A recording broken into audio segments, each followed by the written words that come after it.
Sa gitna ng mainit na panahon at pabago-bago na klima, nararanasan natin ang epekto ng climate change na tayo mismo ang gumagawa.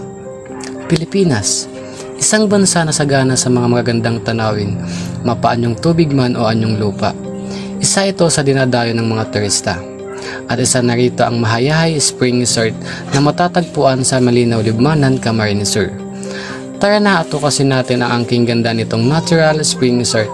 Alamin ang mga benepisyo sa tao, kailan natuklasan at nagsimula, at ano ang mga ginagawa ng resort para mapanatili ang kaayusan at kalinisan upang di masira ang biyayang bigay ng may kapal. Kailangan nga bang may magsakripisyo para lamang sa benepisyo ng nakararami? Dapat bang may wasakin at paguhin para lang sa magandang hangarin? Tara na't samahan nyo kami tuklasin ng ganda ng Mahayahay Spring Resort. Let's go! Mga saglit na inilikha, kakaibang tama nang sinag sa iyong kutis na kayo manggiyos ang bako dinadala. Bawat ngiti biglang nabura, iyong naipinta. Hiwaga ng iyong tingin nang naalipin kahit saan man madala. Di pinapansin. So, nandito na tayo. And almost one hour yung biyahe sakay ng Jeep and Habal. Tara na't explore natin ang Mahayahay Spring Resort. Ayan, as you can see, malinaw naman yung tubig dito. Ito talagang paliguan at puntahan. So, kung may mga kung naghahanap kayo ng mga place sa itong puntahan, pumunta na kayo dito sa Mahayahay Spring. We're student po from Discuss and mahapot lang po kaming some question about ligo sa place na yun. So, ang inot pong question, kailan nyo po natuklasan ng lugar na ito? Matagal na kasi taga dito talaga. Dito po kayo nakatira. Kailan nyo po naisipan na gawing resort or business ang lugar upang mapagpunan ng income? Lagi naman po, dinevelop lang siya. Lahat naman, halos lahat naman ng ano dito, dinevelop din bago naging resort. Paano po ninyo pinapanatili ang kalinisan? May mga materials ba kayong nagpapaalala patungkol dito? Or may rules and regulation ba kayo na pinapatupad? Meron dito rules and regulation. Kaya lang siyempre yung ibang mga nagliligo, hindi naman maiwasan yun. Pareho yung mga ano ng itlog, dyan na lang nila nilalag. Winawalisan namin yan tuwing Monday and Thursday.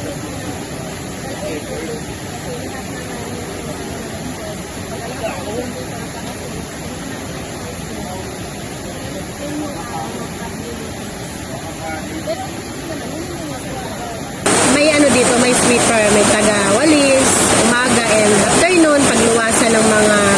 Kumukuha po kayo ng tao para maglinis dito? Or relative lang po? Kumukuha din, yung iba relative naman. So next question po. Tapos may nagbabantay dyan. Pag may nagliligo, may natingin dyan. Siyempre yung mga bata, Check po. yung lifeguard, binabayaran din yun. Kaya nga mahigpit pagdating sa entrance. Kasi yun na lang yung pambayad din, ang maintenance. So next po, ano ang benepisyo ng resort nyo sa mga tao? Empleyado ba kayong taga rito lang? At ano ang nagiging benepisyo nito sa mga turista at sa inyo bilang naninirahan dito? Siyempre, nagiging source of income na din namin to. Pero lalo na pag summer, yung mga turista naman, ay marami na din kami customer dito na balik-balik. So, ibig sabihin, maayos yung pag-entertain din namin sa mga tao. Madami din, pero marami din na nagko-complain katulad yan. Siyempre, nature to. May mga ano dyan, higad. Siyempre, yung customer na din mag-iingat. Hindi naman pwede isisi sa management yung ganong mga pangyayari. Pero inaano din naman, binibigyan din naman namin ng pansin yun. So bukod sa maraming puno sa paligid, ano pang ginagawa nyo para mas mapaganda ang lugar? Sa ngayon, nagdagdag kami ng mga cottages. Siyempre, yung kalinisan talaga, number one yun, lalo na sa tubig. Yung tubig po na yan, kinuklorin din po yan. Kaya nagsisimula kang tubig? Doon pa sa taas, sa unahan ng Matos. So doon po naglalagay ng ano ng Hindi, chlorine? dito na. Ay, dito na Eh, po. hindi lang namin alam sa kanila kung naglalagay din sila. Sa ibang resort po, they aram kong igwang chlorine. Dito lang po talaga sa inyo. Baka naglalagay din sila, pero dito kasi kami naglalagay talaga. Every Monday and Thursday. Kaya pala po ang kulay niya parang ano po talaga. Tapos yung dito, syempre nililinisan niya at madulas. Yung kulay niya. Kaya po pala ang kulay ng tubig. Parang naiiba talaga sa natural na water. Pero hindi rin naman maiwasan pag marami na naliligo, Parang ano. medyo nalubog din, nalabog. Pero malinis kasi flowing naman yung tubig. Opo, running water naman Ano po. water naman yun. So, Bukod kasi dito sa sa pagligo, nag-accept din kami ng overnight. At meron din kaming mga cabin dyan na pwede mag-overnight like couple or mga magjowa. o kapag ano po, kapag overnight po, dumadagdag po ba ang presyo? Iba yung Or presyo same lang? ng kwarto. Bukod po sa mga cottage, siga pong May kwarto doon. Doon malapit sa kwarto ko.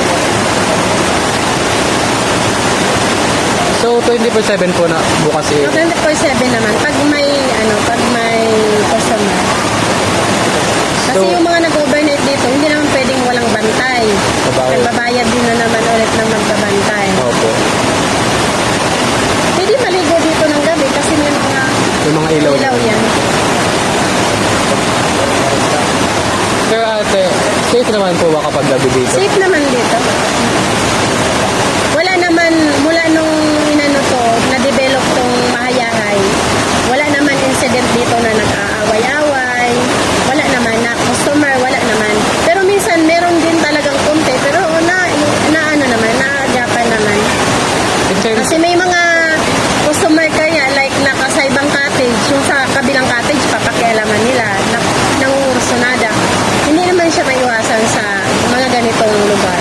o kaya pong bilang pong may-ari, ano pong ginagawa niyo para ano po? May tumatawag kami ng barangay plano. Para po maayos. Para maayos. O kaya kung di na kaya, di polis na. Opo.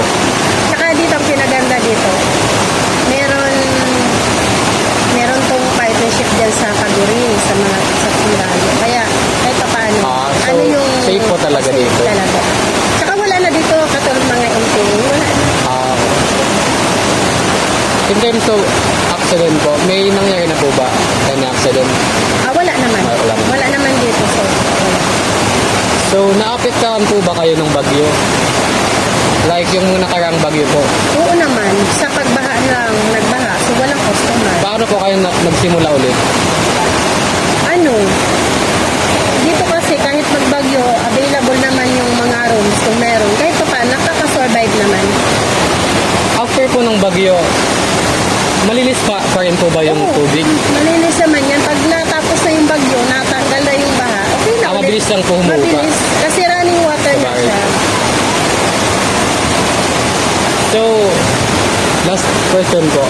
Gaano po ka-famous itong place na to at dinarayo ng mga tao? Ito kasing Malinaw Spring Resort, marami naman, syempre maraming mga may-ari. Opo. Katulad Matos, yung pinagpala. Nasa nasa Pag-promote. pag-promote na lang din, tapos ng tao. Pero dito nung election kasi, yung mga politician, dito na, Dito po. inaarkilan talaga. Ibig sabihin, okay yung sa management, pag-intay din sa tao. Opo, Pero I can- meron din, siyempre, kung ikaw naman sa katayuan namin, di ba, yung may-ari, kung medyo below the belt naman yung sinasabi ng customer, hindi naman pwede yun. Kaya inabara din namin paminsan yun. Ako po, ako Kasi rin hindi po. naman kasi customer is always right, di ba? Hindi ako Opo, opo. naniniwala doon bilang negosyante. I agree din po. Ako din po personally, I can see po na good din yung management nyo dito kasi una-una po lang pagpasok namin, in-entertain nyo po kami agad. And accommodate nyo po kami. So, student kami sa Gusto mo na ba kaya? Ang ino itong kapot? Paano ito nagsabi ng JNE? Bali, ano kaya siya? Family out. So, yung mga tulong kung sila sinag-search. Search list. Saka tayo mo kamo? Nagawa ko lang simba. Dayo mo lang din. Sim lang ko pala. So, ang panggawa kong expectation mo sa reality. Kaya, siyempre, inot na inot. Kaya kung baga makakaano ka. Yan, makaka-unwind ka. Tapos siyempre, kalinigan. Tapos siyempre, expect mo na mas magayon siya compare sa picture. Sa hindi mo po. Kamukay siya dahil lalo na peaceful ka. Yan, kung mahilig mo talaga, maray man talaga yung place. Talaga may mga nakit ang mga iba, sa family, sa mga tropa. Worth it man siya, Sibya. Malihan talaga dito. Sa mga ining mga dahon, pero normal naman. Pero kung hiling mo, kukumpara mo si Kalinigan, so, ang pantalong ng expert, ang pantalong explain. Describe mo lang kami experience mo dito. Experience, very peaceful. And kumbaga, talk siya sa mula na may family bonding. May mga ako, may mga soltero, may mga gurang. Oh, nobody here. Talk siya para sa gabi. In time, Ang experience ko is maganda talaga. Nakaka-overwhelm. Kasi open-minded naman lahat ng nag-a-assist dito. Yes. Affordable din ang mga mga cottage, then safe naman. Hindi naman siya hazardous sa mga tao. Ang experience ko ngayong araw dito sa Mahayhay Spring Resort is napakaganda at very affordable yung mga cottage, malinis yung place. At kung ano yung nakita sa picture ko nung yung sa personal experience ko sa Mahayhay Resort, napaka-relaxing ng date and sabi nga siya, very affordable ang entrance fee and the cottage. Experience ko dito sa Mahayay Resort is parang nasa paraiso at nakaka-relax talaga sa dito.